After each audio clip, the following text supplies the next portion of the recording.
لاحب الراق السعادة والفرح يرعد سحابه، وابتدى ليل الفرح والليلة من أحلى الليالي. بارك الله حفلكم جعل الفرح يكمل نصابه، والسعد والخير دايم فالكم في كل حالي. يا فهد مبروك لك بالقف حروف وكتابه، يا عريس الليلة يا رمز الوفا درب الخصالي. يا فهد بن أحمد اللي كسب عز ومهابه، يا عريب الساس والجدين من عم وخالي. أنت عنوان المراجل والوفا ذيب الثيابة، واشهد انك يا سنافي من مطانيخ الرجالي. اكلبي والعز ساسك دون شك ولا غرابة، مسبن الجاني وعوق المعتدي وقت النزالي. نسل شيخ ندر في طيبه وسمح جنابه، احمد اللي له مقام معتل بروس الطوالي. والله ان الاكلبي ساس يجمل من هقابه، عزوة بين القبايل تشمخ شموخ الجبالي. نعمة والله في عيالك لبه العزم وصلابه، كاسبين المجد والطائرات بكبار الفعالي. والعروس تغري طلت كالقمر زين ومهابه، مهرة في زينها متصدره بين الغوالي. كاملة في وصفها ما في لها ند ومشابه، واشهد انها فرقه في حسنها وزين الخصالي. هذه تغريد كلها طيبه واخلاق ودرابه، طيبها من طيب ابوها واصلها بنت الرجالي. بنت شيخ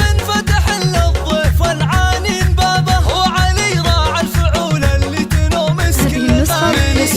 على الغلبه يلي مجدهم كل حكابه، الرجال اهل الحميه والوفا واهل المعالي. لابت السبع عن مجد من قبل عصر صحابه، عزهم تشهد له سيوف صقيله ونبالي. نسبع الغلبه يلي مجدهم كل حكابه، الرجال اهل الحميه والوفا واهل المعالي. الرجال اهل الحميه والوفا واهل المعالي.